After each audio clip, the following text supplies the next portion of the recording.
Terima kasih udah Mas Jihad, udah memberikan, pembukaannya buat pagi hari ini. Bagi teman-teman juga terima kasih yang udah pagi-pagi hadir di kelas kita kali ini.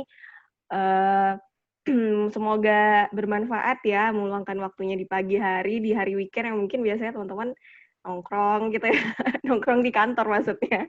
Pagi-pagi mungkin ada yang masih masuk kantor atau misalnya harus mengerjakan pekerjaan rumah, tapi demi kelas ini buat hadir dan duduk di sini buat belajar bersama.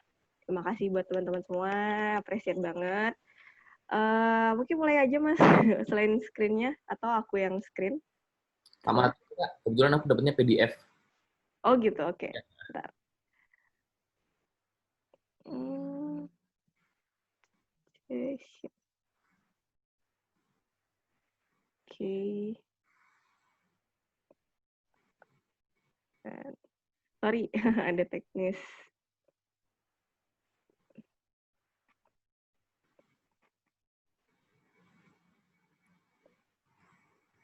Oke. Ini ya, selamat pagi semuanya, nih ya di-loading dikit. Jadi judul kita hari ini adalah udah kelihatan semuanya? Udah ya? Memulai membangun konten marketing untuk bisnis. Dari saya kenalan dulu, kalau tidak kenal maka tak sayang ya kata orang. Makanya kita kenalan dulu. Eee, jadi kenalan saya sebenarnya, bisa dibilang masih baru di dunia marketing dalam artian konten marketing, masih bisa dibilang masih pemula juga. Jadi kita di sini belajar bareng aja, semi formal aja, terus juga saling sharing aja. Saya lulusan S1 Ilmu Komunikasi Sultan Syarif Kasim Riau, yang mana sekitar 3 tahun yang lalu ya lulus, dan spesifikasinya public relation.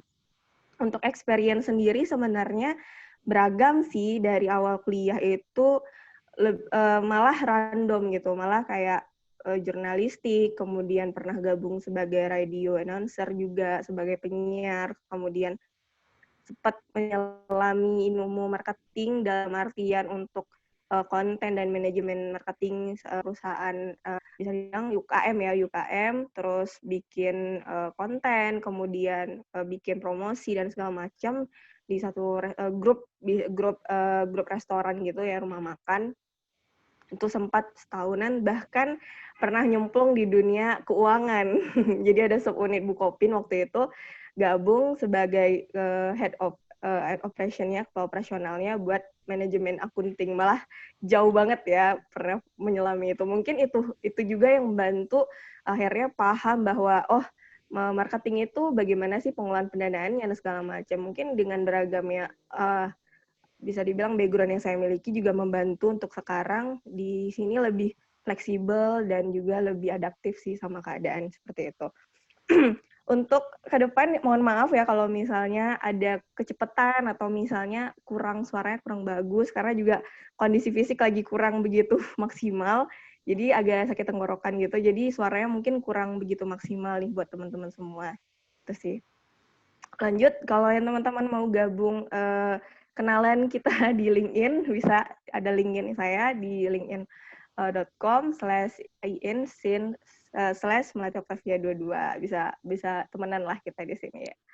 Oke, jadi apa sih yang bakal kita bahas di hari ini, di pagi hari ini? Lebih kurangnya sebesar ada 4 sih, ada 4 lingkaran. Apa itu konten marketing, terus bagaimana caranya konten marketing itu bekerja dengan baik, dan kemudian gimana cara belajar konten marketing dan juga memulai konten marketing kita sendiri. Oke, nah lanjut. Nah ini did you know ya, did you know. Jadi di awal ini pengen ngasih tahu ke teman-teman bahwa potensi kita di dunia marketing, terutama di konten marketing itu sangat besar banget. Dimana kalau kita tahu saat ini di dunia sendiri ada 4,54 triliun ya, triliun pengguna internet, dan itu selalu bertambah setiap tahunnya. Dan pastinya ini juga mempengaruhi ya bahwasanya konten marketing itu sangat penting. Kemudian ada 3,8 triliun juga nih pengguna di sosial media di dunia saat ini dan rata-rata nih orang-orang dunia ya bukan Indonesia, itu menggunakan harinya dalam 24 jam sebanyak 6 jam sampai 43 menit untuk media sosial dan juga melakukan internet. Jadi potensi kita bukan hanya Indonesia saja tapi juga internasional. Nah, gimana nih kalau yang Indonesia malah lebih banyak banget potensinya ya? Karena Indonesia sendiri udah dinobatkan sebagai negara yang ranking 13 untuk kecepatan growing digitalnya. Mungkin kalau teman-teman, aku sih sering searching ya, kayak company besar gitu di luar negeri gitu, entah itu sebesar Google segala macam, sesederhana teman-teman buka media sosialnya. Tuh, kayak sesederhana mereka buka media sosial perusahaan-perusahaan asing. Manajemen yang kalian lihat ketika melihat konten-konten perusahaan Indonesia dan perusahaan luar, lebih bagus mana? Aku pribadi sih ngelihat Indonesia itu lebih siap sih untuk digital gitu. Maksudnya secara as company yang gede gitu, kayak Tokopedia, mungkin seperti Bukalapak dan segala macam, kontennya sangat apik gitu, sangat benar-benar di-maintain dengan baik gitu. Sedangkan perusahaan-perusahaan asing masih mendeliver itu, masih belajar di situ, belum begitu aware dengan itu. Jadi makanya kenapa ya mungkin karena itu tadi, karena percepatan internet di Indonesia yang sangat tinggi ya, udah ranking 13 loh di dunia gitu. Itu juga potensi yang besar. Kemudian untuk pengembangan internet juga kita nomor 3 di dunia gitu. Entah itu mungkin sesederhana deh teman-teman sekarang punya SIM card nomornya ada berapa? Aku minimal ada 2 gitu. Ada satu buat internet, yang satunya buat nelpon. Mungkin ada mungkin lebih dari itu gitu. Ada yang mungkin ini untuk perusahaan A, perusahaan B, perusahaan C gitu. Jadi Indonesia tuh bahkan punya handphone lebih dari satu pasti. Kebanyakan lebih dari satu, atau kebanyakan yang laris tuh handphone-handphone yang dual SIM nggak sih? Ya, itu salah satu contoh bahwa Indonesia itu potensi untuk berkonektivitas itu tinggi banget gitu. Itu salah satu potensi yang harusnya kita lihat dan dan jadiin sebuah opportunity yang bagus buat buat bisnis kita. Kemudian dan rata-rata nih penggunaan media sosial dan juga internet lebih tinggi loh daripada rata-rata orang dunia ya.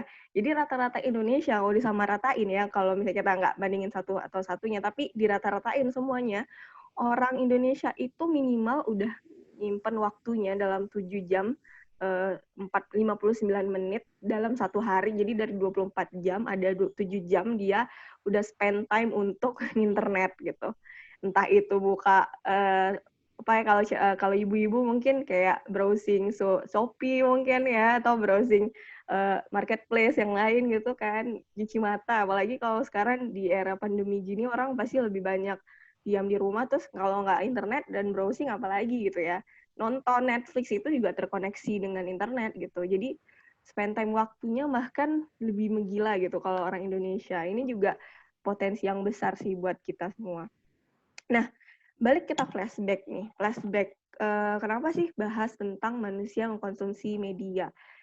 Kalau kita flashback ke zaman kita dulu, mungkin ada teman-teman usianya berapa ya? Ternyata tahun 90-an nggak sih? Kalau kita tahun 90-an, ya kayak aku gitu, aku inget banget kayak momen-momen ketika masih belum kenal namanya internet. Maksudnya internet tuh belum ini ya, belum masuk gitu di Indonesia. Atau bukan masuk sih, maksudnya masih memulai masuk gitu, masih 3G atau dual G gitu ya waktu itu. Nah, kita kan masih dominan ya menggunakan konvensional konten gitu. Maksudnya konvensional devices misalnya kayak pager. Aku pernah megang pager punya ibu, punya ayah juga udah punya. Terus juga pas Walkman, kalau dengar nggak Spotify ya. Jadi pakai Walkman, terus kayak ada kaset, terus kita masukin, terus kita bawa kemana-mana, atau MP3 lah gitu ya, MP3. Terus juga handphonenya masih ini devices aku di ternyata yang aku masukin di sini. Ini ada handphonenya kita masih hitam putih yang cuma bisa main Snake doang mungkin ya. Kayak gitu. Terus juga ada majalah, gaul ya zaman-zaman 90-an. Ya, ini adalah sebuah fakta bahwa devices kita dulu seperti ini, dan ini sangat mempengaruhi gimana caranya membuat konten tergantung bagaimana manusia itu sendiri mengkonsumsi media itu. Jadi kita zaman dulu tuh dapat informasi itu dari hal-hal seperti ini. Misalnya kayak lagu-lagu terbaru. Mungkin kalau lagu-lagu terbaru update-nya dari Babang ini kali ya, Babang Pengamen kali ya. Karena aku tahunya lagu-lagu ST12 jauh-jauh dulu tuh, lagi tren tuh ketika lagi naik bis, kemudian dia nyanyiin lagu baru di-searching gitu, baru dicari tahu gitu kan, dari mana sih lagunya gitu. Atau dari media televisi, yang mungkin nggak sebanyak sekarang, ada TV digital yang bisa kita sampai puluhan dan ratusan channel yang kita bisa dari itu luar negeri dan dalam negeri. Kemudian kita dapat informasi dari handphone, mungkin sekedar SMS masking ya, maksudnya SMS blast gitu, kayak gitu tentang sesuatu. Dan juga majalah. Jadi kita kayak masih ketergantungan sama koran, kita masih ketergantungan sama TV dan hal-hal media lain. Dan tentu di sana potensi marketing yang dulu, waktu zaman dulu masih kita gunakan. Jadi kita masih lihat billboard, kita masih lihat majalah, kemudian masih baca koran, dan makanya gede ya waktu itu. Banyak media-media yang gede banget, kalau yang media koran. Nah, lanjut ke sekarang. Kita udah berubah nih, nggak ke sana lagi. Kita udah media-media sosial. Kemudian kita udah mulai ninggalin koran, yang korannya sekarang udah mulai digital ya. Rata-rata kita baca di mana sih? Baca media di mana? Kalau anak zaman sekarang mungkin di Lambe Turah kali. Instagram di Lambe Turah ya. Kalau misalnya aku sendiri bahkan info terbaru banyak di Line Today. Jadi bukanya di sana gitu, Line Today. Kemudian kalau lihat iklan, kalau nggak kebanyakan yang kita trust, pasti biasanya di endorsing sama influencer. Contoh nih, kayak gini, ada salah satu artis yang endorsing sebuah pelangsing atau segala macam. Nah, kita sering banget lihat seperti ini kan gitu. Terus ada juga Facebook Ads, Instagram Ads, ketika kita browsing di di Instagram, kita selalu lihat konten-konten yang mereka kasih gitu kan. Nah, ini perubahan yang sangat berubah sekali karena kita konsumsi media kita udah di sosial media gitu, udah di YouTube, yang YouTube Ads, kemudian ada berhubungan dengan digital gitu, Google Ads gitu kan. Setiap kita browsing tiba-tiba kayak kita dikejar iklan Bukalapak, mungkin di iklan Lazada, udah dengan canggihnya gitu ya. Nah, itulah kenapa terjadi perubahan antara mungkin karena kita menggunakannya medianya apa, maka akan terjadi apa. Dan ini akan berlaku ke depannya sih. Kalau mungkin kita nggak bakal main Instagram lagi, mungkin ada lebih canggih dari itu, atau mungkin udah sistemnya robotik dan segala macam, itu akan merubah pola juga bagaimana konten marketing nanti berubah dan bagaimana kita mendeliver konten tadi ke media-media yang kita nikmati dan manusia nikmati sekarang. Nah, ini potensi sales ya. Ini bisa teman-teman baca secara global, orang-orang 80% itu men-searching produk ya for a product or service to buy. Jadi 80% aku dapat nih dari salah satu konten juga tentang digital marketing. Orang-orang men-searching produk dulu dan juga surfing sebelum membeli. Jadi percayalah, teman-teman pasti kayak membandingkan antara satu yang lain. Kalau dulu mungkin gini, aku sih selalu pikir kayak kita kalau mau beli deterjen ya, kayak dulu kayak kenapa sih kita beli deterjen itu aja gitu. Karena mungkin di TV kita yang paling kuat untuk iklan dan bisa membayar televisi mungkin Unilever ya, Rinso salah satu ya. Jadi kita beli Rinso aja gitu kan. Nah, kalau sekarang kita nggak hanya percaya sama Rinso gitu, kita udah mulai beralih nih. Pertama yang lebih murah, kemudian yang lebih bersih mungkin kalau ibu-ibu ya. Terus juga yang lebih lebih enak gitu menggunakannya, mungkin nggak ada iritasi dan segala macam gitu. Bahkan kita juga prefer untuk yang homemade. Kalau skincare juga orang udah bisa ngeproduksi sendiri dan akhirnya menjual sendiri di sosial media gitu.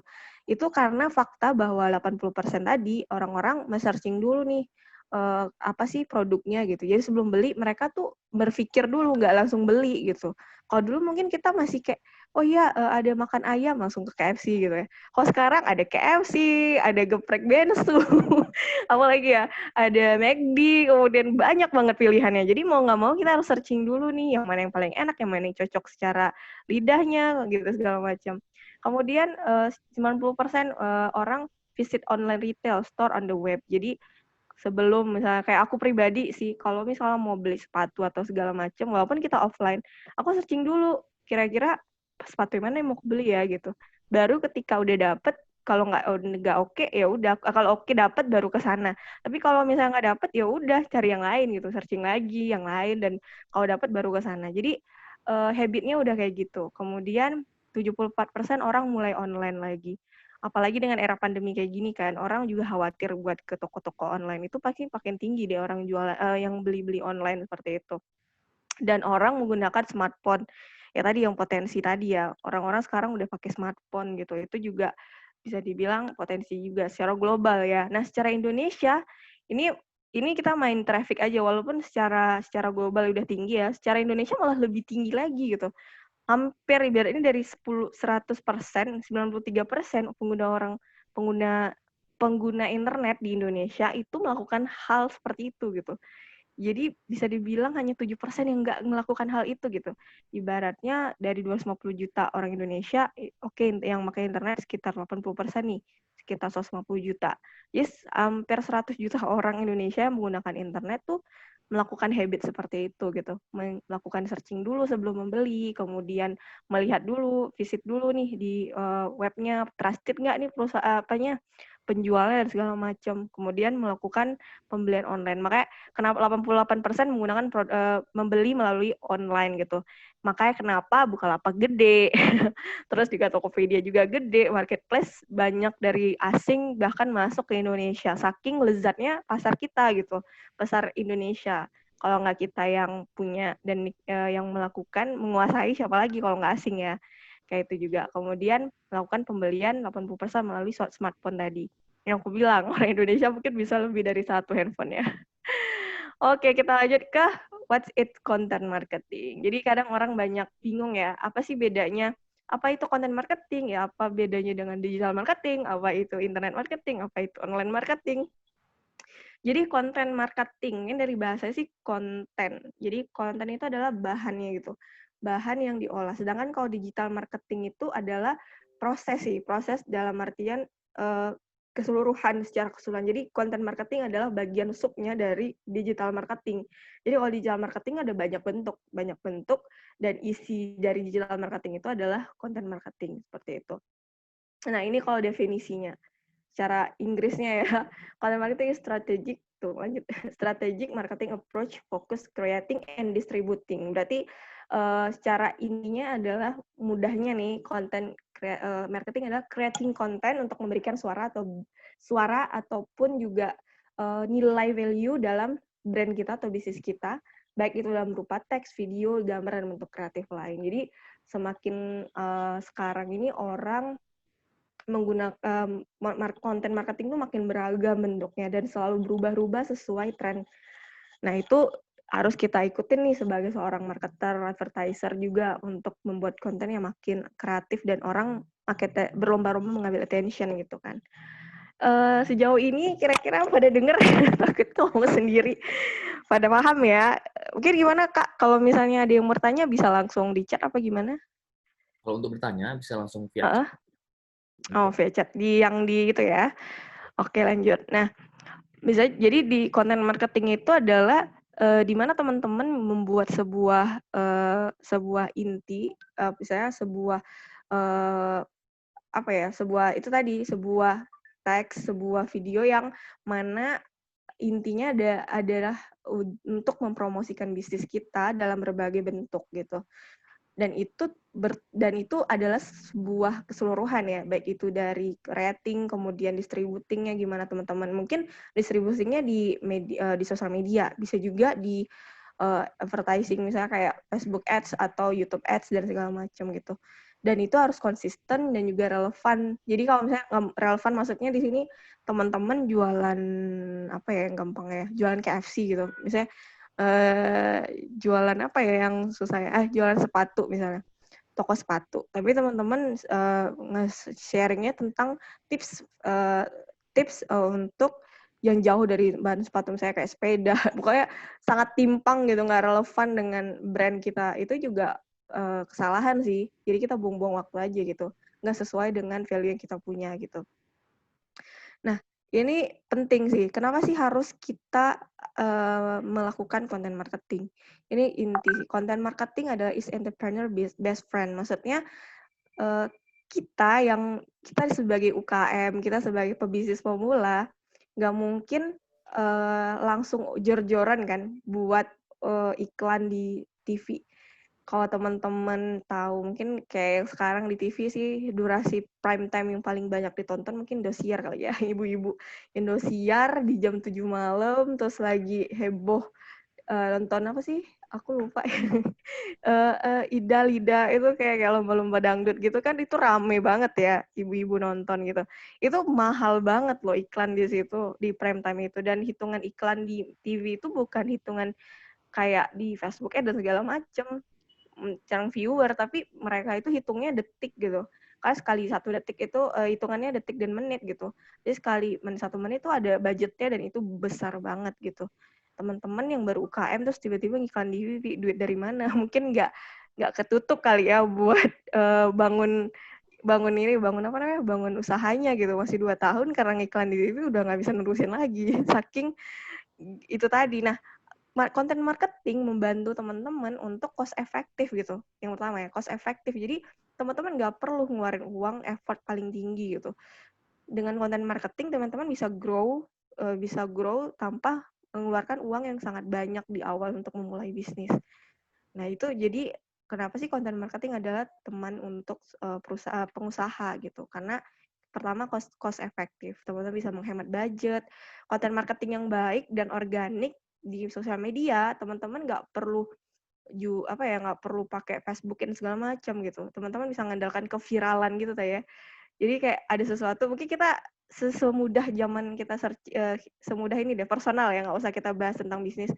Semudah Justin Bieber yang kemudian besar karena YouTube, yang hanya karena orang tuanya kemudian mengupload si Justin Bieber tadi ke YouTube dan ternyata dia anak yang berbakat, cakep lagi ini segala macam, akhirnya viral dan sekarang jadi top artis di Hollywood gitu. Itu kalau teman-teman lihat behind the scene teman-teman sekarang yang selebgram dan mereka dimulai dari konten marketing yang akhirnya viral. Jadi konten yang mereka bikin akhirnya viral. Itu salah satu bukti bahwa potensi teman-teman, kalau teman-teman bisa bikin konten yang bagus, teman-teman bisa menghemat banyak hal dan bisa menuju puncak dengan gampang ya. Kemudian yang kedua brand voice. Brand voice di sini adalah itu tadi suara dari brand teman-teman. Teman-teman yang punya value di perusahaan, yaitu di UKM yang teman-teman diriin, bisnis yang teman-teman diriin, itu punya suaranya sendiri. Apa sih yang pengen teman-teman suarakan? Entah itu idealisme, masalah penghematan eh, peduli lingkungan misalnya. Kalau misalnya ada teman-teman bikin kayak makan ayam misalnya, ayam tapi bentukannya dari kertas ininya gitu untuk menghemat untuk peduli lingkungan misalnya. Teman-teman bisa berkreasi apapun yang mana punya brand voice yang berbeda dengan yang lain. Karena dengan beragamnya macam produk saat ini, kita nggak bisa jadi yang sama dengan yang lain. Kita benar-benar harus jadi blue ocean, itu beda materi sih. Ada blue ocean, jadi teman-teman bisa jadi yang berbeda dan orang nggak attention ke perusahaan yang teman-teman punya gitu. Jadi brand voice itu penting. Kemudian ketiga adalah trust, percaya. Kayak sesederhana orang kalau misalnya buka usaha bikin testimonial gitu.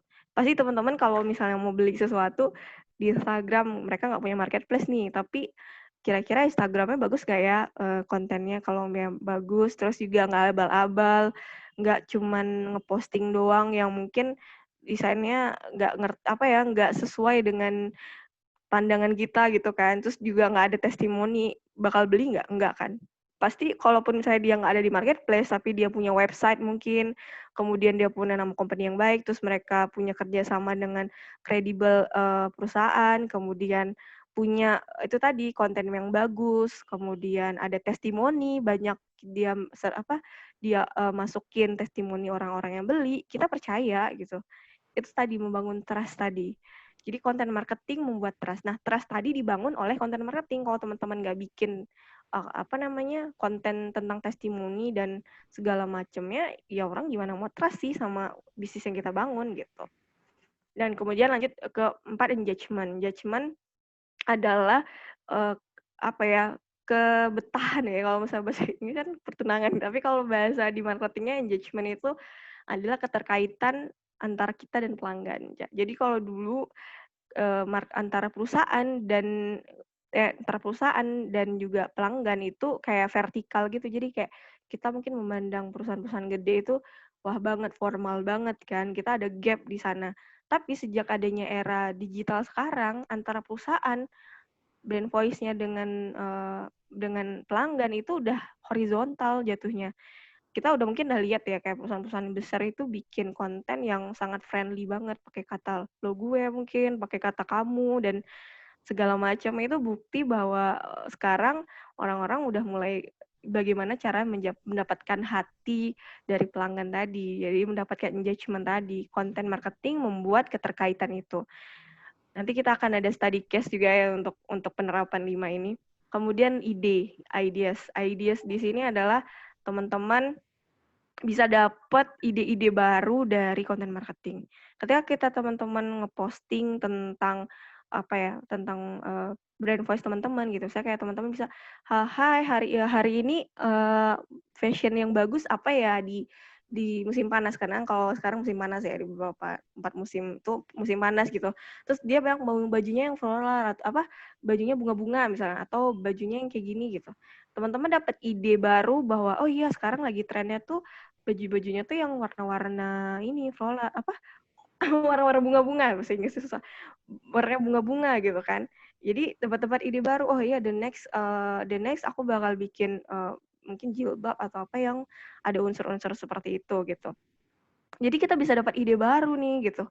Atau sesederhana, eee, bikin apa ya, kita punya, punya usaha makanan gitu, usaha makanan yang lagi tren apa sih sekarang? Nah, kita bisa dapat inovasi, "Mas, kalau misalnya kita misalnya jualan yang nggak pedes, tiba-tiba, bikin dong yang versi pedesnya spicy," gitu, biar kita yang suka pedes juga suka. Ya sesederhana contoh nih, kayak KFC yang pernah juga ngeluarin satu varian yang pedes gitu, walaupun mungkin apa ya, temporary gitu. Mereka nggak long time gitu buat buka itu, tapi itu salah satu ide dan gebrakan yang mereka dapat dari ide-ide yang dapat dari feedback dari pelanggan-pelanggannya gitu. "Gimana sih aku mau nyelesain sih KFC yang rasanya pedes?" Gitu. Bisa dapat produk baru dari ide-ide teman-teman feedback. Kalau teman-teman nggak bikin konten marketing, gimana dapat ide-ide baru gitu buat mengembangkan produknya, kayak gitu. Yang keenam adalah SEO. SEO nih ya mungkin bidangnya beda lagi nanti ada pembahasannya ya. Search Engine Optimization. Jadi kalau teman-teman gimana caranya konten marketing itu berkembang adalah dengan dioptimasi gitu. Teman-teman bisa ngiklan, teman-teman bisa pakai hashtag kalau sekarang lagi zaman ya pakai strategi hashtag gitu, mempelajari algoritma sosial media atau berbagai lagi tren sekarang TikTok. Saya demi untuk memperkaya dunia perkontenan download TikTok. Walaupun nggak bikin kontennya gitu. Tapi itu salah satu upaya teman-teman dapat ide baru dan juga mengikuti arus mengenai konten seperti itu. Jadi SEO itu penting sih, penting banget. Jadi sosial media dan segala macam platform yang kita pakai itu akan selalu upgrade.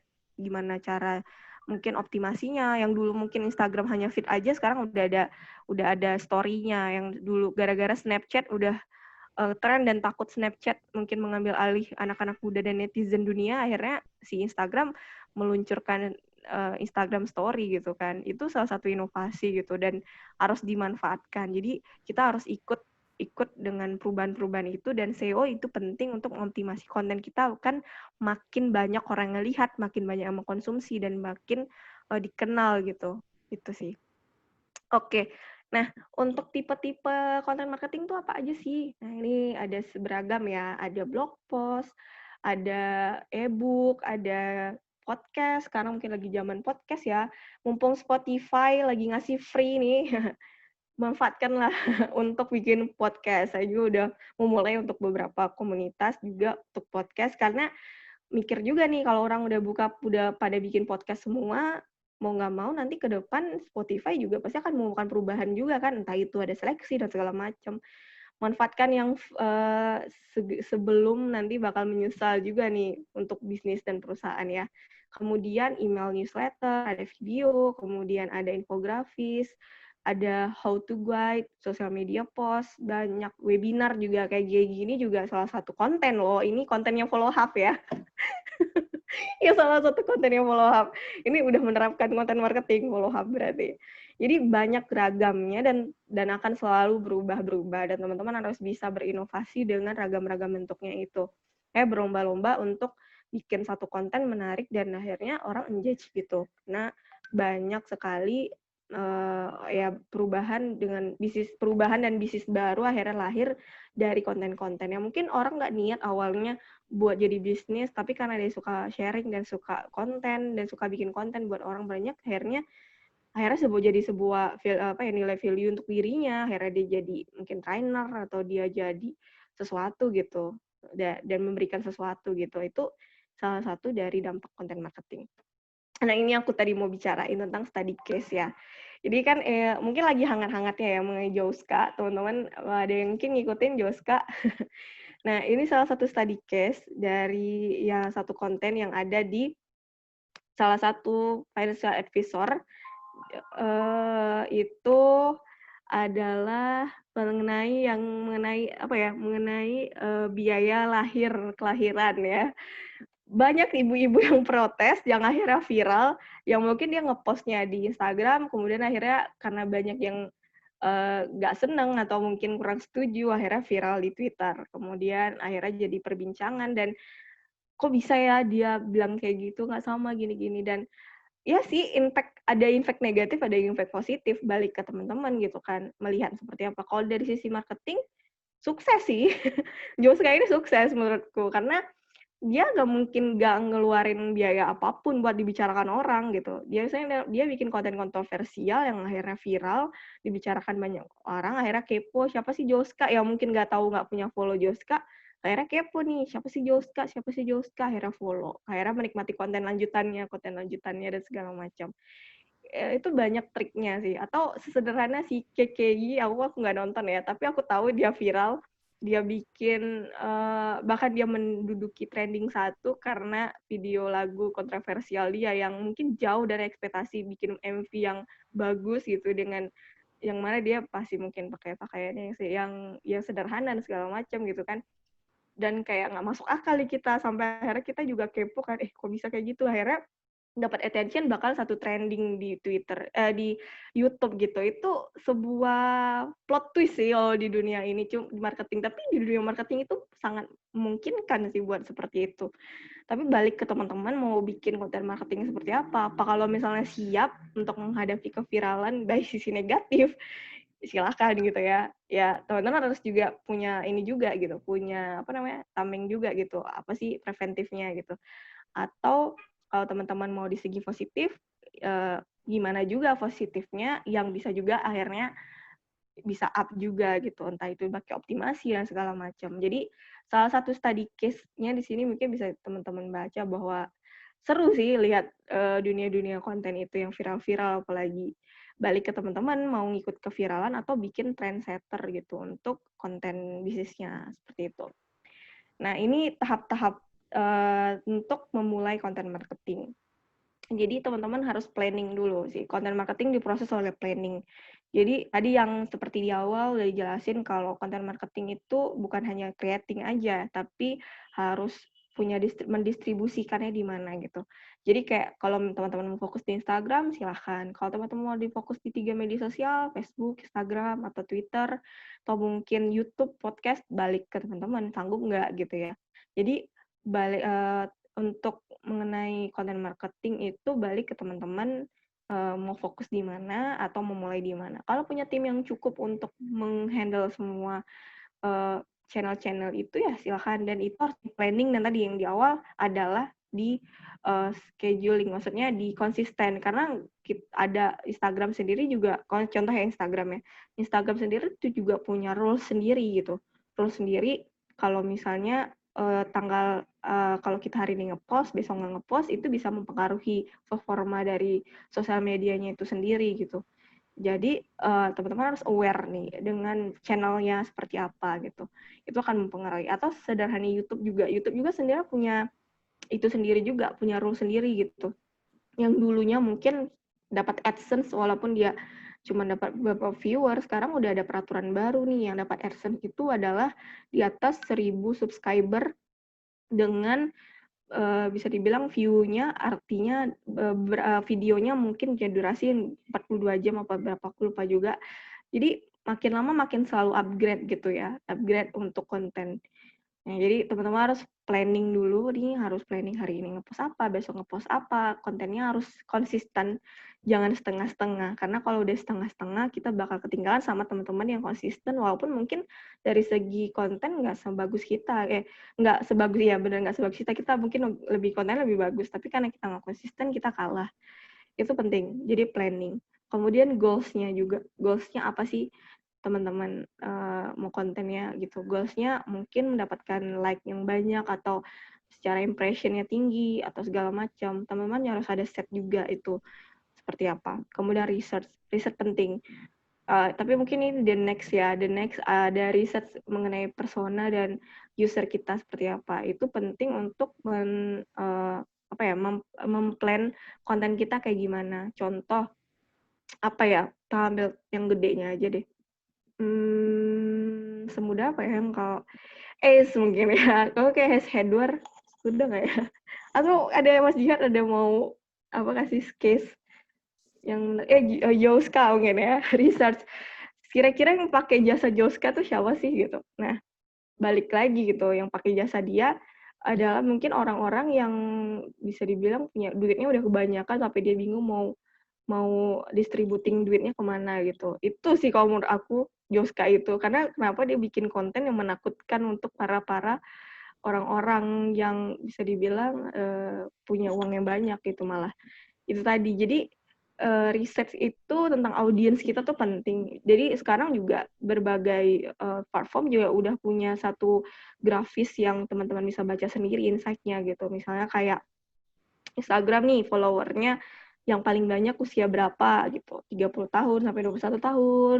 Terus kemudian di jam berapa mereka lihat konten kita, hari apa yang paling banyak mereka melihat konten kita, kemudian banyak hal yang bisa kita ambil insight-nya dan kita jadiin sebuah dasar awal untuk kita memulai konten. Itu bisa jadi bahan sih buat teman-teman. Contoh, kayak misalnya nih, ternyata yang paling banyak followernya umurnya di atas 30. Kira-kira orang-orang umur 30 ngapain ya? Punya masa lalu seperti apa?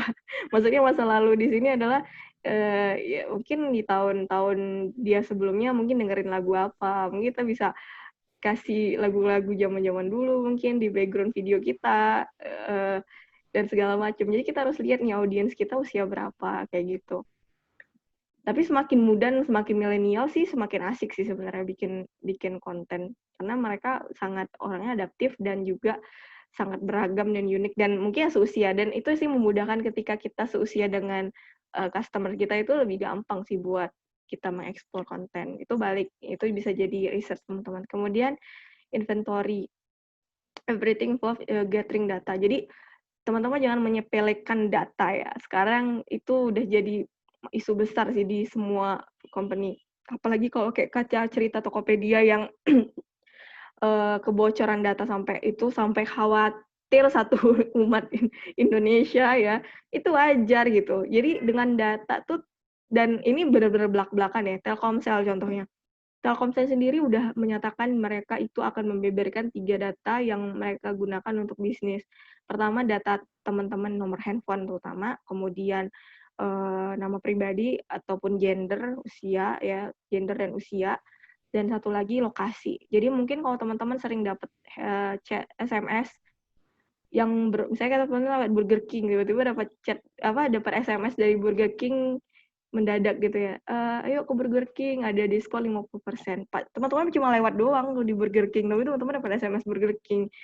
Secanggih itu karena data kita udah ke publik gitu, udah disebarin gitu. Salah satu contoh gitu. Atau ada teman-teman lewat di toko misalnya toko sepatu atau toko fashion, tiba-tiba teman-teman dapat chat, dapat SMS tentang diskon-diskon atau segala promo. Itu salah satu bukti bahwa data itu penting. Makanya kenapa teman-teman dapat SMS fake sekarang itu karena kebocoran data. Itu makanya kenapa aku nggak mau lagi beli pulsa di counter karena ternyata banyak fakta di counter itu data-data yang kita isi tuh dijual belikan gitu. Satu data itu 150 perak atau 500 perak dan akhirnya digunakan untuk yang tidak untuk penipuan entah itu dan segala macam. Ini teman-teman pasti semua udah punya pengalaman ya kena telepon fake telepon penipuan seperti itu. Salah satu contoh penting itu data. Nah, untuk perusahaan email itu juga penting sih. Kita masih sering ngumpulin email untuk itu tadi, untuk ngasih deliver bisnis ataupun promotion buat orang-orang. Tapi itu tadi balik lagi apa legal apa tidak, balik ke teman-teman yang meng-submit-nya gitu. Kemudian measuring gitu kan, everything performance-nya kita harus lihat. Mungkin kita ketika mem-planning konten hari ini A bahasnya, hari besok B. Harus dilihat tuh gimana yang paling bagus, A atau B gitu. Dan itu bisa jadi decision baru atau keputusan baru buat kita bikin di the next-nya yang kayak A atau B yang bagus gitu. Jadi harus dilihat performance-nya seperti apa. Kemudian promotion, ya boleh promotion seperti follow up mungkin join dengan influencer buat bikin ini atau bikin juga di WA, di Blast gitu kan buat ikut kelas. Itu salah satu bentuk promotion sih. Banyak beragam promotion atau teman-teman endorsing. Sekarang udah banyak kayak metode endorsing tuh cukup efektif dan bagus juga untuk influencer. Apalagi kita punya hubungan baik dengan influencer itu wah sangat dan blogger ya. Jadi aku side job-nya juga blogger. Itu sangat menarik sih karena orang lebih trust dengan kata orang. Jadi month of the month ketimbang media sekarang. Itu sih sudah fakta. Kemudian production. Jadi content creator itu adalah collaboration proses. Jadi kolaborasinya nggak hanya pentingnya bukan hanya dari segi teks juga, dari segi visual juga. Jadi content creation itu adalah sebuah proses melibatkan banyak unsur. Jadi itu kita harus selalu upgrade ya. Kalau misalnya bisnis kita, Kak, aku nggak bisa. Kemarin tuh banyak banget tuh yang, Kak, aku nggak bisa desain, Kak. Aku juga sih nggak, masih juga basic juga desain. Tapi sekarang kan udah banyak platform, udah banyak aplikasi yang buat bisa teman-teman bisa bikin konten seperti Master ya, salah satunya Canva, Canva atau apa juga PixArt juga banyak. Jadi sebenarnya kalau teman-teman bilang nggak bisa desain sih untuk awal menurut aku sih banyak banyak cara sih. Banyak kok perusahaan-perusahaan gede dan cukup banyak follower ternyata hanya bermodalkan Canva loh. Balik lagi kreativitas teman-teman dan latihan teman-teman untuk bikin desain yang bagus. Nah ini balik kita udah di ujung. Ini book recommendation buat teman-teman. Aku suka sebenarnya ada banyak buku-buku lain tapi internasional. Cuman buku yang paling menurut aku cukup sangat bagus untuk teman-teman pelajari dan sangat mempengaruhi mungkin teman-teman untuk bikin konten dan juga memikirkan bagaimana konten yang bagus, triknya dan juga insight-insight baru itu bagus dari Herman Kertajaya. Aku punya juga bukunya, dua-duanya aku punya. Ini salah satu bukunya. Bisa di Gramedia. Aku bukan promosi, tapi ini cukup bagus buat teman-teman memulai memulai bahasanya memang agak-agak berat, semi berat, cuman cukup bagus karena dia ada study case-nya juga, kemudian juga hal-hal baru yang menarik tentang manusia ya, karena menurut aku konten marketing itu sangat berkaitan dengan manusianya, usernya gitu. Kalau di aplikasi, ya usernya yang membacanya, yang menikmatinya itu penting. Nah, dua buku ini sangat sangat concern dengan manusianya gitu. Jadi teman-teman bisa dapat habit-habit baru, dan informasi baru tentang kebiasaan manusia. Dan kalau yang Consumer 3000 ini sebenarnya bukunya udah lama banget. Udah tahun berapa ya? 2014 apa gimana. Tapi aku nggak tahu kenapa buku ini sangat relatable aja dengan sekarang. Dia nggak bisa ngeprediksi bahwa habit orang bakal kayak gimana. Walaupun sekarang mungkin karena ada pandemi, mungkin ada perubahan-perubahan ya kayak new normal dan segala macam. Itu juga sebuah kejutan sih bagi advertiser juga buat bikin konten yang sesuai dengan kondisi kepanikan orang zaman sekarang gitu. Tapi menurut aku ini masih relatable buat kita semua, masih cocok. Teman-teman bisa cari di mana sih. Kebanyakan buku-buku ini bahkan udah banyak di ini sih. Kalau aku dapat kemarin malah dapat di bazar, cuma 10.000 nih yang consumer 3.000 gitu. Ya beruntung-untungan sih, tapi ini ada di toko-toko Gramedia dan segala macam sih. Ya mungkin itu aja sharing kita, mungkin kita masuk ke sesi nanya jawab. Kalau teman-teman mau connect dengan aku bisa di Instagram Melati Oktavia, website ada juga, dan email. Mungkin sekian Mas Jihad. Silakan. Oke, thank you Kak Melati. Sangat bermanfaat ya ini sharingnya pada pagi hari ini. Nah, ini ada beberapa pertanyaan nih dari teman-teman. Teman sebelum kita iya, aku baca. Teman-teman ya, bisa di-share nggak? Kira-kira why-nya kenapa sih Kak Melati ini bisa tertarik nih marketing gitu? Kan ini pendengar baru kan sebenarnya konten marketing ini gitu. Why tertarik ya? Kalau tertarik itu karena manusia sih. Jadi kalau kita mungkin dari segi pengalaman. Kalau pengalaman itu kan aku memang suka nulis gitu ya.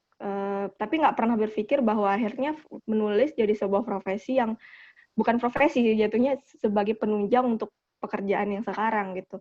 Suka nulis, suka baca, terus suka dunia komunikasi ya, karena nyemplung pernah di jurnalistik, kemudian di radio dan segala macam. Itu menariknya itu adalah audiens sih. Aku suka banget mempelajari manusia. Jadi akhirnya ketika gabung di public relation sebagai sub konsentrasi di kampus ya, di kuliahan, ternyata menarik gitu karena manusia itu dinamis banget dan dunia komunikasi itu ternyata selalu berubah gitu. Jadi kayak kita bahas sejarah dulu mungkin zaman prasejarah, mungkin kita nggak tahu bahasa ya, cuman hahaha gitu-gitu kan, karena kalau kita lihat-lihat di prasejarah dulu, kemudian akhirnya manusia itu belajar bahasa, kemudian bisa dan bahasa dan komunikasi itu mempengaruhi kehidupan loh gitu. Jadi mempengaruhi kehidupan kita. Akhirnya karena bahasa kita bisa belajar baru, bisa mewariskan ilmu baru, kemudian menghasilkan karya-karya baru, menghasilkan teknologi baru, itu karena bahasa gitu. Kalau kita nggak belajar dari bahasa, kita dapat apa gitu. Jadi itu sih yang bikin kenapa tertarik dengan dunia konten marketing, karena manusia itu dinamis dan dulu mungkin zaman dulu eranya tuh era industri ya, di mana orang mungkin di pabrik dan segala macam memproduksi sebuah produk retail segala macam. Nah sekarang kita di era informasi, perang kita adalah informasi gitu. Jadi kayaknya aku menjadi sebuah adalah jurusan yang tepat gitu waktu itu ngambil kuliah, karena di zaman yang dimana kita juga perangnya sesuai dengan yang dibutuhkan gitu, perang informasi lah ya, perang informasi. Itu kenapa makanya tertarik dengan dunia konten marketing. Itu sih. Oke. Sip, kita langsung aja masuk ke pertanyaannya berat-berat ya. Mungkin yang pertama dari Ulfa alias Saraswati. Ada di atas ya, aku belum baca. Untuk memulai membuat konten marketing, itu dari mana ya, dan apakah harus bisa desain? Jadi itu mungkin skill apa Kak yang dibutuhkan untuk menjadi seorang content creator gitu. Nah, aku tadi juga salah satu case ya, bentar, screen share tadi mana ya? Share deh. Sebelumnya mana sih? Yang Joska tadi ya, aku lupa ini gimana cara. Oke, slide-nya. Tadi mungkin teman-teman bisa lihat di slide nomor, nanti kita bisa download bareng. Nah, yang ini gitu. Oke. Nah, ini menurut aku nggak membutuhkan sebuah desain yang gimana-gimana banget sih. Aduh, gimana ya? Yang Joska tadi ya. Ini aja deh, susah di searching. Di slideshow. Nah, ini.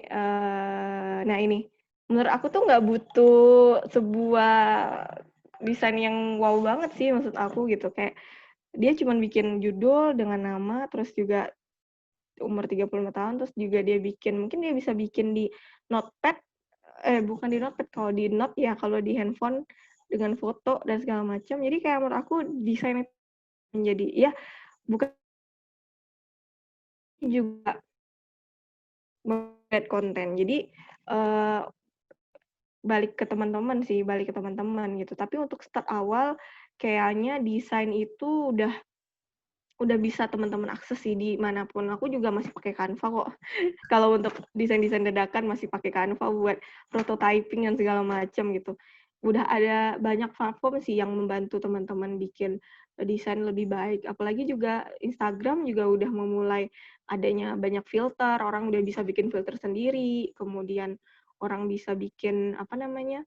Uh, udah bisa ada apa fitur-fitur untuk bikin gambar sendiri gitu di story, terus bisa bikin dengan berbagai tipografi yang berbeda dan itu bisa dimanfaatkan sih. Tapi balik ke teman-teman mau upgrade atau enggak sih, balik karena juga ya kita nih perangnya juga perang belajar sih menurut aku. Perang belajar buat ini. Tapi kalau misalnya untuk memulai, kalau menurut aku untuk sederhana dulu sih nggak masalah. Tapi ketika teman-teman udah mulai masuk ke dunia ini ya harus siap-siap belajar lebih lagi, terutama di desain juga. Itu sih. Oke, berarti yang penting kita mulai dan kita belajar ya di Iya, iya. hal itu. Terus kita lanjut ke pertanyaan selanjutnya itu dari Robi Chandra. Bagaimana cara strategi konten marketing untuk suatu produk di era pandemi atau new normal ini? Gitu. Karena banyak kan sekarang usaha-usaha banyak yang tutup segala macam. Nah, ada nggak sih Kak satu strategi konten marketing gitu di era pandemi? Strategi konten marketing itu sebenarnya balik ke strategi marketing jadinya, bukan hanya konten marketing karena itu bagian yang luas sih. Kalau pandemi ini bisa dibilang bukan hanya konten marketing yang bermasalah, tapi juga bisnisnya juga bermasalah gitu. Kalau misalnya bisnisnya nggak adaptif dengan digital juga nggak bisa survive sih kalau menurut aku. Makanya kenapa banyak juga saran-saran dari para pakar marketer dan segala macam buat bikin kelas-kelas menghadapi era pandemi banyak banget itu kelas karena yang orang awam aja orang yang master aja gitu ya, orang yang master di bidang marketing aja tuh bingung gitu menghadapi pandemi ini, apalagi orang-orang yang nggak paham. Secontoh Abnormal, aku sempat ikut kelasnya Mas Rex. Mas Rex itu foundernya Abnormal, Marung Abnormal. Dia bilang kalau dia sendiri pun bingung gitu karena yang dijual oleh Abnormal pribadi itu sebenarnya bukan makanan sih, tapi tempat. Kenapa? Karena makanan dia Indomie gitu kan dengan berbagai varian yang menarik dan lucu gitu.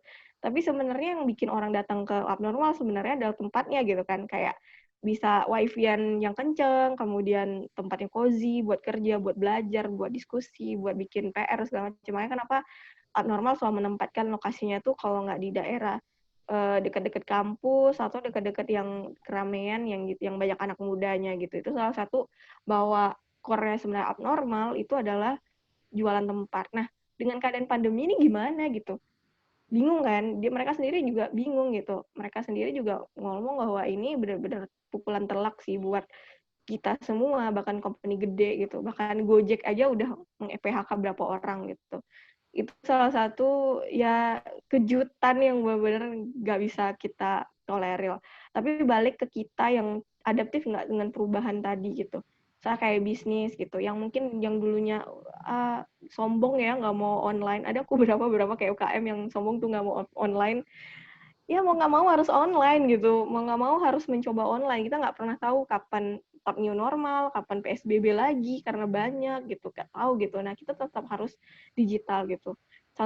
Contohnya yang kadang-kadang aku sedih ya, KFC yang biasanya jualan di toko-toko, misalnya KFC yang biasa jualan yang kita tahu iklannya di mana-mana dan kita berombong untuk beli ayamnya gitu ya, beli ayamnya sampai ngantri segala macam gara-gara pandemi, dia sampai di emper-emperan dengan stand kecil, dia jualan 20.000 dengan paketan gitu. Aku kan kadang-kadang juga sedih, sekelas KFC gitu, teman-teman sekelas KFC gitu, mereka tutup gerai sampai berapa puluh gerai yang mereka tutup. Dan mereka, teman-teman yang kerja juga akhirnya turun ke jalan buat jualan itu. Separah itu sih efek pandemi ini. Nah, strateginya balik ke sebagai kalau teman-teman punya usaha sendiri, balik ke teman-teman gampang sih buat bikin strategi. Tapi kalau untuk teman-teman sebagai seorang employee atau sebagai karyawan, ya diskusi lagi ke pihak manajemen gitu kan. Manajemen kira-kira mau ada perubahan dengan produk, saya kayak chat time mungkin bikin literan, kayak bikin makanan juga, orang bikin frozen juga sekarang. Kayak kemarin aku juga sempat ikut event Hokben. Hokben juga udah dikeluarin 3 varian untuk hit to hit. Jadi orang bisa makan Hokben, daging Hokben yang bisa dimasak sendiri di rumah. Nah, itu salah satu bentuk adaptif menghadapi pandemi tadi. Strateginya adalah mereka undang influencer, undang blogger buat mempromosikan. Itu salah satu strategi. Jadi sebenarnya kalau untuk new market normal mungkin beda tema ya, ya. Atau dengan pakar sendiri. Cuma itu salah satu kondisi pemikiran sekarang menghadap new normal ini sih. Dan pandemi ini benar-benar mempengaruhi banyak hal. Balik ke teman-teman, mungkin di luar ini kita bisa diskusi menarik lain sih, bahas tentang new normal ini menarik. Mungkin itu aja. Oke. Oke, lanjut. Ya, si Opraza Akmah. Kalau konten marketing cuma via social media itu efektif nggak sih? Jadi mungkin channelnya ya. Channelnya paling efektif tuh apa? Susah sih kalau nyebut channel paling efektif apa, karena kita nggak tahu, kita tuh trial error juga sama audiens kita gitu. Kadang misalnya kita jualan apa ya, makanan, nggak taunya yang di sosial media kurang laku, tapi giliran di Tokopedia rame gitu, misalnya gitu kan. Jadi kita harus bisa mencoba sih. Kalau menurut aku, kalau untuk di awal mungkin kita bisa fokus di beberapa aja, tapi itu harus teman-teman, itu tadi ya, measuring tadi gitu, harus dipantau terus gitu. Efektif nggak di sini gitu. Saya kan teman-teman punya 1 bulan, di Instagram doang, gimana sih efektifnya? 1 bulan berikutnya teman-teman di Facebook gitu, atau di channel lain, mungkin di marketplace atau di mana gitu. Balik ke jualannya teman-teman juga bentuknya apa? Apa itu berupa retail yang makanan, atau itu berupa baju, atau bisa dibilang kayak produk-produk yang jadi gitu, segala macam gitu. Jadi efektivitas sosial media, kalau menurut aku sih sekarang semuanya efektif kalau sosial media ya, secara garis besar. Karena itu tadi, kita balik ke fakta bahwa pengguna sosial media di Indonesia itu udah sampai miliaran kan yang pakai. Ibaratnya hampir 70%, 80% orang Indonesia udah pakai sosial media gitu. Ada 150 juta, itu potensi yang besar sih. Dan ya efektif sih kalau menurut aku, kalau teman-teman bisa bikin konten marketing yang bagus, yang bisa dapat attention yang banyak. Karena channel yang termurah yang kita nggak berbayar sih itu, menurut aku. Kalau teman-teman mau iklan di TV ya bagus sih, tapi kalau teman-teman udah punya duit investor kali ya, kayak Ruang Guru mungkin dulu di sosial media, terus tiba-tiba dapat investor, akhirnya dia bikin show sendiri di channel TV. Akhirnya orang berapa juta tuh yang pakai Ruang Guru. Salah satu pengaruh dari televisi. Tapi juga budgetnya juga tinggi sih. Itu sih. Oke, RC lebih banyak lagi tambahannya. Pertanyaan tentang apa channelnya ya. Tadi aku juga ada satu pemaparan tentang tipe-tipe konten marketing nih. Iya. Kalau kita bilang trial and error, berarti kita harus coba semua jenis gitu ya. Yang Benar. kita. Iya. Benar. Tapi itu tadi, kalau untuk pemula, kan ini kita bahas pemula ya. Pemula ya intinya konsisten. Kalau misalnya di awal hanya sosial media, Instagram gitu, nggak apa-apa, nggak masalah gitu. Teman-teman akan upgrade. Nah, ketika teman-teman udah dapat grow tadi gitu, ternyata ada peningkatan secara bisnis gitu, misalnya dapat omsetnya gede, kemudian udah bisa bisa apa namanya, bisa nambah orang gitu kan. Contohnya Men's Republic, mungkin teman-teman pernah tahu ya, si Yasa Singgih, bisa teman-teman baca mungkin background Yasa Singgih, karena Yasa Singgih itu juga menurut aku di awal juga dari menggunakan sosial media gitu. Dia efektif dan dia sangat konsisten, dan dia hanya 2 orang. Aku ingat banget dia pernah sharing bahwa dia memulai bisnis Men's Republic sepatu homemade yang bikinan dia itu sendiri itu cuma 2 orang, dia semua yang ngerjain. Tapi dia grow gitu, maksudnya karena dia grow, akhirnya ya tadi, yang mungkin di awalnya cuman dari sosial media, akhirnya masuk ke newsletter tadi ya, ke email, kemudian bikin video footage-nya juga mungkin di YouTube dan segala macam. Kita harus bertumbuh sih. Semakin banyak platform, konten kita harus bertumbuh, nggak boleh gitu-gitu aja. Itu yang penting. Ini kaitannya sama sosial media nih. Kalau sosial media Heeh. kan erat kaitannya sama viral gitu kan, konten yang viral. Hmm. Nah, Iya. menurut Kak Melati, penting mana kita buat konten yang viral atau konten yang bagus gitu? Karena gini, ada satu case nih kayak Hmm. di Telkom itu ada yang viral, ada Mas Agus gitu kan, dia bikin jualan IndiHome, tapi kayak pakai TikTok Oh, gitu, iya, iya, iya, iya, iya. kan mukanya kan, kayak ngapain gitu, ada video apa terus masuk ke muka dia gitu. Iya, iya, iya. Di Jakarta gitu, karena orang-orang konten kreator yang di Jakarta itu dia nggak pernah bikin yang seviral itu, padahal dia bikin kayak apa uh, Heeh. ini series segala macam. Nah ini cuma bikin TikTok doang viral gitu loh. Itu gimana? Itu tadi aku bilang, balik ke perusahaannya sendiri. Kadang ada mungkin aku sendiri juga suka, apa ya, di Clubhouse juga sendiri juga masih try error sih. Kadang, dari sisi pribadi kita yang mungkin, apa gitu kan, timnya mungkin yang belum banyak segala macam, tapi banyak ininya gitu kan, kita mau pengen upgrade, pengen pengen grow juga gitu. Kalau untuk, itu tadi ya salah satu yang aku bilang kenapa sekarang marketing itu horizontal gitu ya. Jadi udah kayak perusahaan itu udah nggak ada marwah lagi sih menurut aku.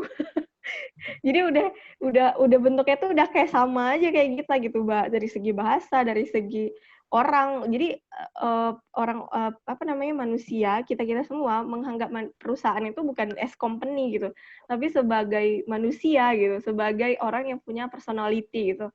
Jadi, makanya kenapa ada di, salah satu mungkin trending, ya mungkin the next sih kalau bahas karena panjang banget, user persona dan juga company persona. Jadi kalau persona dalam artian di sini, eee, ketika kita bikin konten, kita membangun bisnis, orang menganggap bisnis kita tuh dalam bentuk karikatur yang kayak gimana gitu. Maksudnya bentukan aku tuh selalu menggambarkan bisnis itu seperti apa sih yang mau di pikiran orang-orang. Misalnya kayak KFC, tokohnya siapa? Colonel Sanders gitu kan, McD si badut itu kan gitu. Jadi kita tuh selalu mengasosiasikan, bisnis itu sekarang udah menjadi sebuah orang atau personality gitu.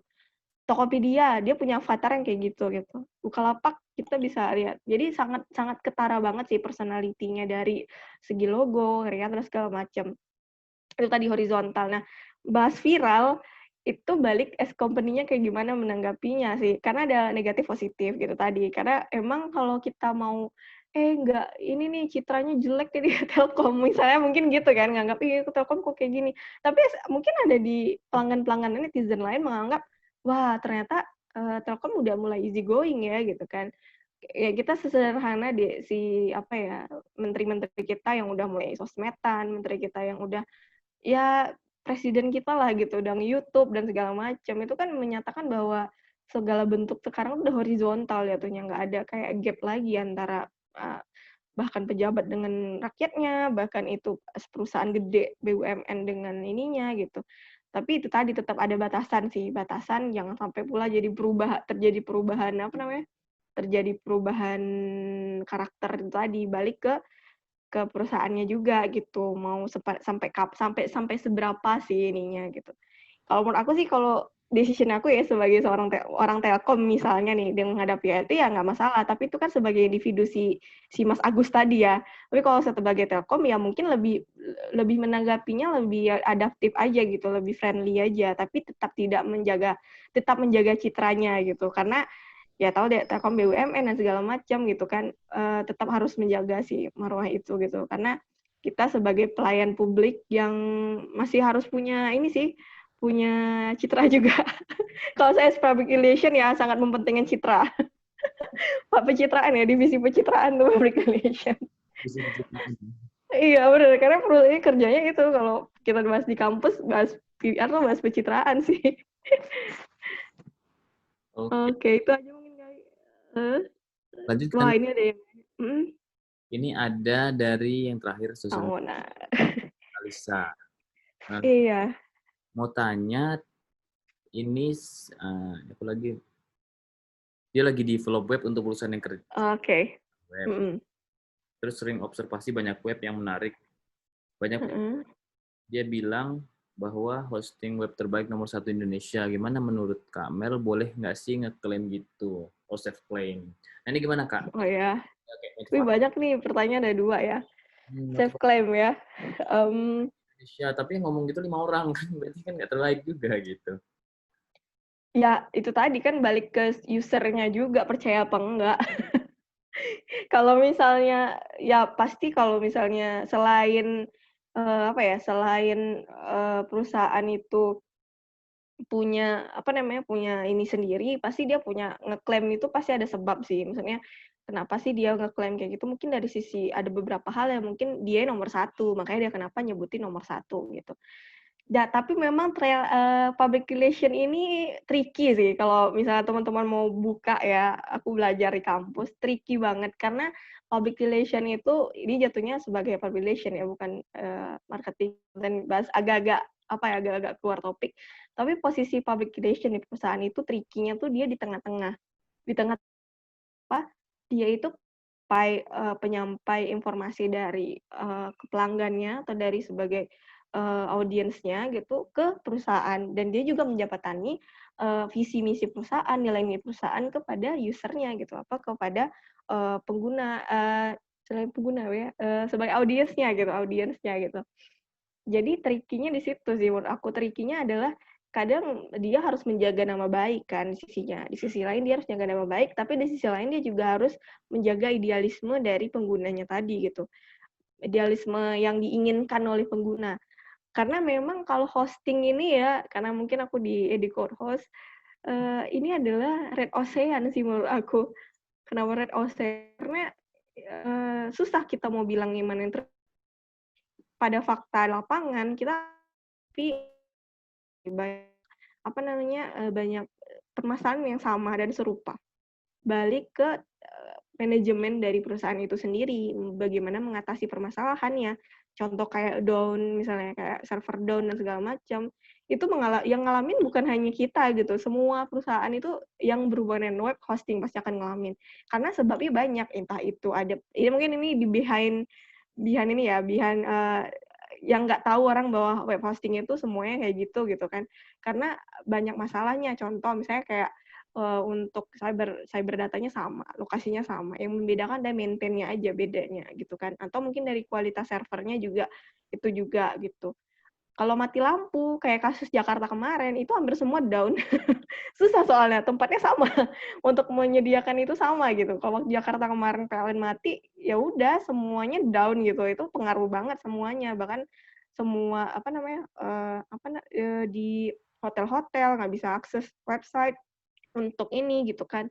Terus, detik.com gitu ya, media gitu kan juga ini gitu, nggak bisa. Itu memang masalah serupa. Kalau hosting terbaik itu balik ke, ya itu tadi, yang aku bilang pencitraan tadi ya. Jadi balik ke teman-teman, itu tadi, yang penting untuk trust tadi testimoni tadi sih, testimoni itu sangat penting dan teman-teman bisa dapat data valid kok, kayak secontohnya di marketplace, kayak Tokopedia dan segala macam.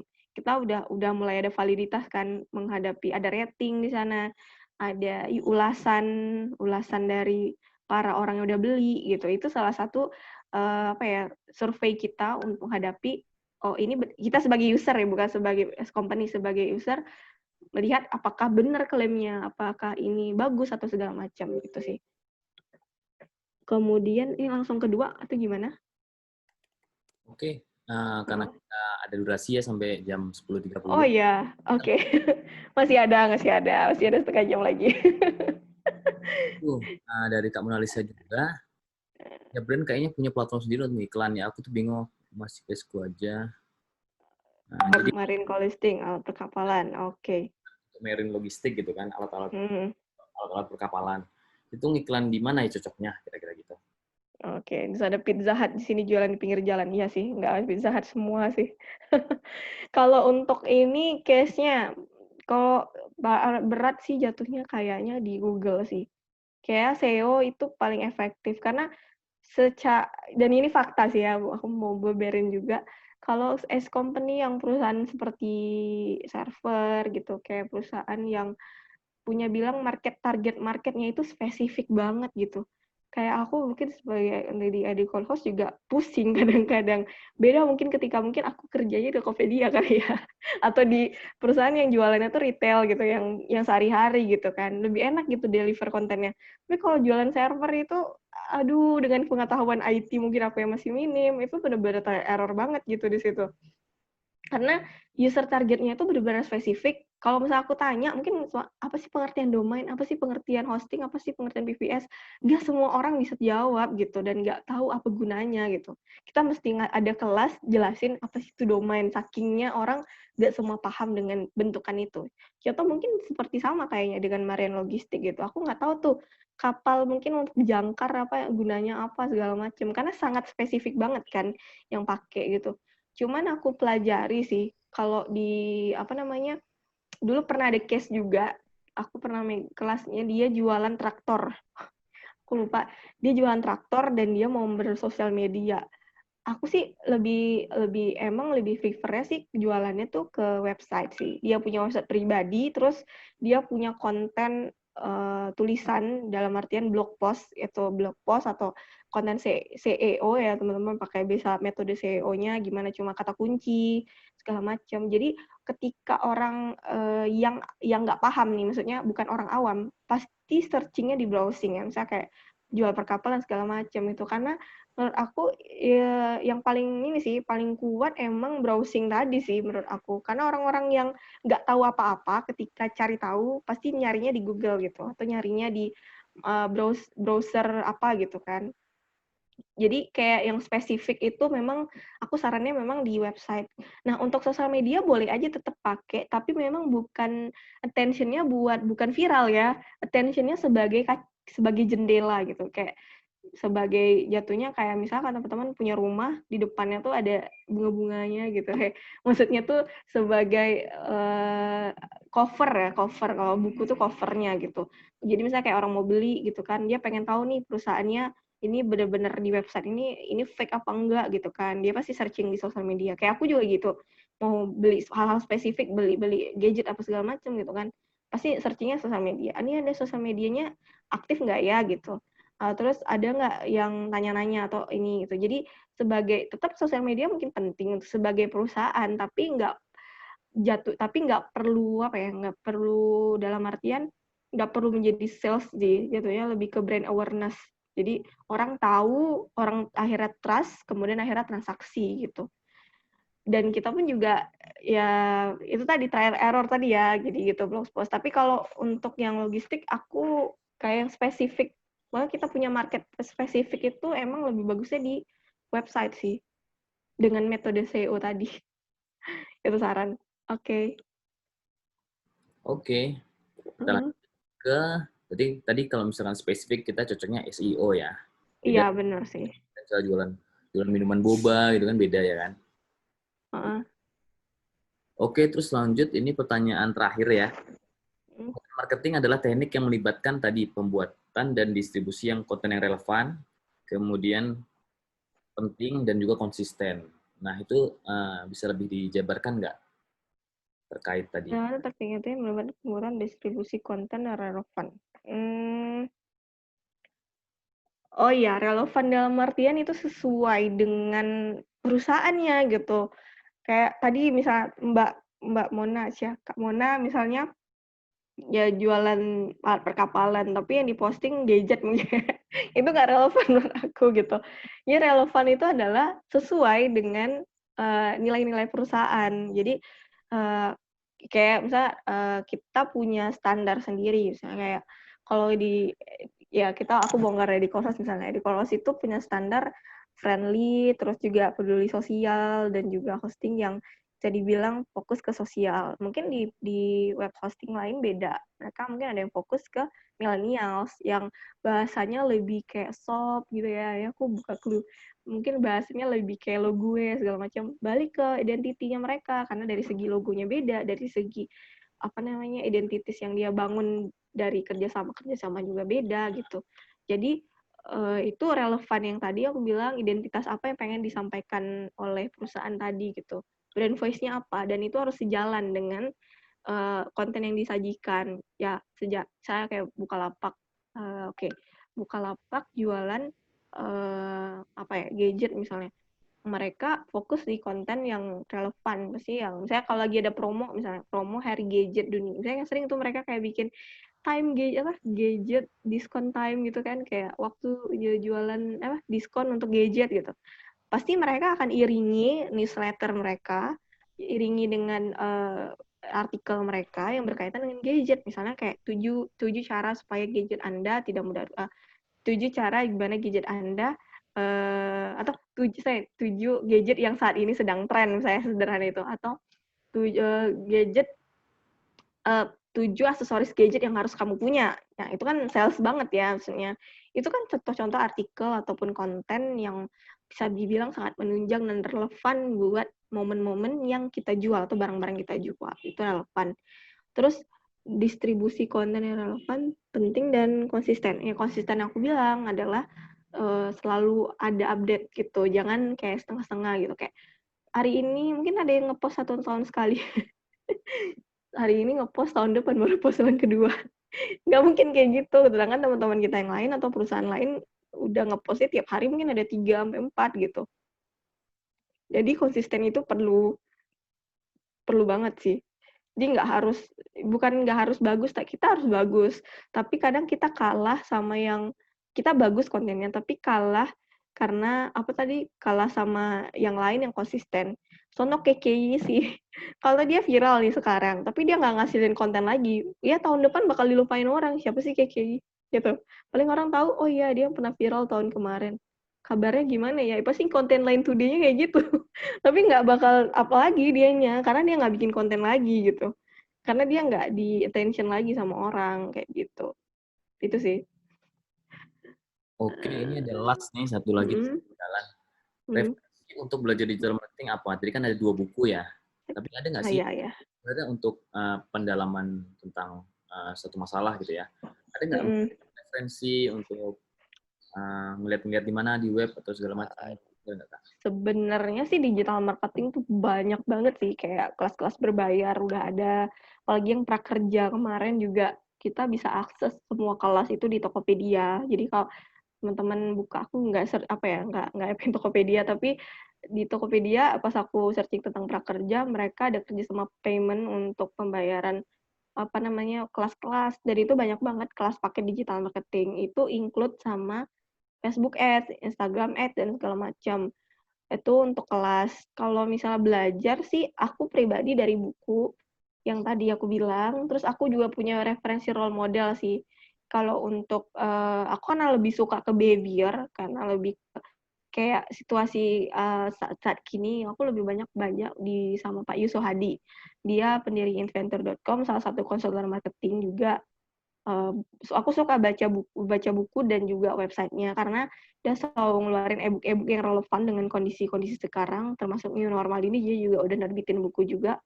Terus Pak Hermawan Kertajaya juga, tapi kalau Pak Hermawan ini memang sifatnya lebih kayak teoretikal gitu sih, karena dia juga salah satu teman dekatnya Pak Philip Kotler, salah satu pakar marketing dunia juga, tapi dia memang fokus ke strategi marketing ketimbang digital. Kalau praktis biasanya ada kayak Mas Dewa Eka Prayoga, dia lebih ke praktis kalau menurut aku, karena ya itu tadi, dia lebih ke praktis gimana teknik mungkin digital yang Facebook Ads, misalnya Instagram Ads, yang dia udah terapin dan bisa jualan buku dia dalam waktu sejam, dalam 1000 buku apa segala macam, aku nggak tahu sih apanya, tapi beberapa bukunya aku pakai buat praktisnya ya, teknisnya, dan banyak sih kayaknya motivator yang digital marketing udah mulai muncul gitu, kayak sekarang lagi viral si Nico Julius juga, yang dia sekarang viral karena hashtag-hashtagnya, nggak usah metode casting, hashtag yang dipakai banyak sih. Tapi balik teman-teman sering searching itu enggak, karena aku ingat aku ngikut Nico itu waktu masih 1000 followernya, sekarang udah 460-an followernya, hanya bermodalkan mungkin hashtag tadi, itu tadi balik ke konsisten tadi, dia sangat konsisten dengan kontennya tadi dan bagus gitu. Banyak referensi lain adalah TikTok. Nggak sih, maksudnya aku nggak nyuruh orang buat main TikTok sih, cuman aku salah satu contoh yang kayak ketinggalan ya untuk ternyata TikTok tidak hanya sekedar joget-joget saja, ternyata banyak juga yang harus kau pelajari dari sana. Mengenai keviralan, hashtag, dan segala macam behavior yang bisa aku pelajari dari orang-orang baru yang kenapa menyukai TikTok, itu juga salah satu. Apalagi kalau market kita adalah millennials, kita nggak boleh nggak adaptif sih sama kondisi. Itu sih. Oke, udah nggak ada pertanyaan lagi, mungkin kita tutup ya. Oke. Oke, alhamdulillah juga telah kita dengarkan tadi ya pemaparan dari Kak Melati, terus kemudian ada sesi diskusi, ada sesi tanya jawab para peserta. Terus ya kita ucapkan terima kasih ke Kak Melati atas Iya, terima kasih juga gitu ya. buat menyimak. Oh iya, ini ada yang terakhir apa sih? Terima kasih, oh ya terima kasih kembali. Terima Aku kasih. boleh closing statement nggak sih? Oh iya, Sebelum ditutup. ditutup ada closing statement dari Iya benar. Aku makasih banget buat teman-teman semua yang udah nyimak pagi-pagi di kelas hari ini. Semoga bermanfaat dan aku masih kebuka sih buat teman-teman sharing diskusi yang mau di Instagram, mungkin ada masalah masalah perusahaan pribadi mungkin ya bisa kita diskusi bareng. Aku juga suka banget ya diskusi karena itu bisa menambah itu sih pola pikir kita terhadap konten dan juga marketing sekarang gitu. Bisa di Instagram juga, terus juga katanya juga follow mau bikin kelas lagi ya, ditunggu kelas baru yang lainnya ya. Itu mungkin closing statement. Itu lebih kurang, mohon maaf apabila ada kekurangan, dan mungkin dari segi suara yang kurang begitu maksimal, atau kelasnya mungkin kecepatan, kurang durasinya kurang lama, dan segala macam. Semoga kita bisa ketemu di lain waktu lagi, dan bisa bahas sesuatu yang lebih menarik lagi. Oke. Oke, thank you Kak Mel. Jadi mungkin sekedar share buat teman-teman, acara ini diinitiate oleh Follow Hub. Kita adalah suatu creative experience agency. Kalau yang belum follow, silakan follow karena di situ mungkin nanti ada banyak konten-konten juga ya tentang sesuatu hal yang bermanfaat buat bisnis teman-teman atau personal. Oke, mungkin kita akhiri. Terima kasih atas kehadirannya semua teman-teman. Saya tutup. Assalamualaikum warahmatullahi wabarakatuh. Nggak foto dulu nih, serius nggak foto dulu. Oke, teman-teman mungkin bisa Nggak di di foto dulu. video. Biasanya kan ada kelas ada fotonya. Ya, biasanya ada ya, oke. Teman-teman yang masih di ini bisa liatin ininya kali videonya atau fotonya gitu biar kita kelihatan ada kelas. Oke, silakan dibuka videonya, teman-teman. Oke, ya teman-teman yang mau video mungkin silakan. Mungkin ini ya, malu-malu ya. Iya, Belum. malu-malu ya. Masnya aja ngasih ini, ngasih arahan. Halo. Ya, 1, 2, 3. Oh, itu ada tuh. Kita screen capture Yang ya. lainnya malu-malu mungkin pada belum mandi jangan-jangan. Hemat kuota. Oke, 1, 2, 3. Oke, thank you semua ya. Ada semuanya, terima kasih. Sampai ketemu di event selanjutnya. Oke, terima kasih.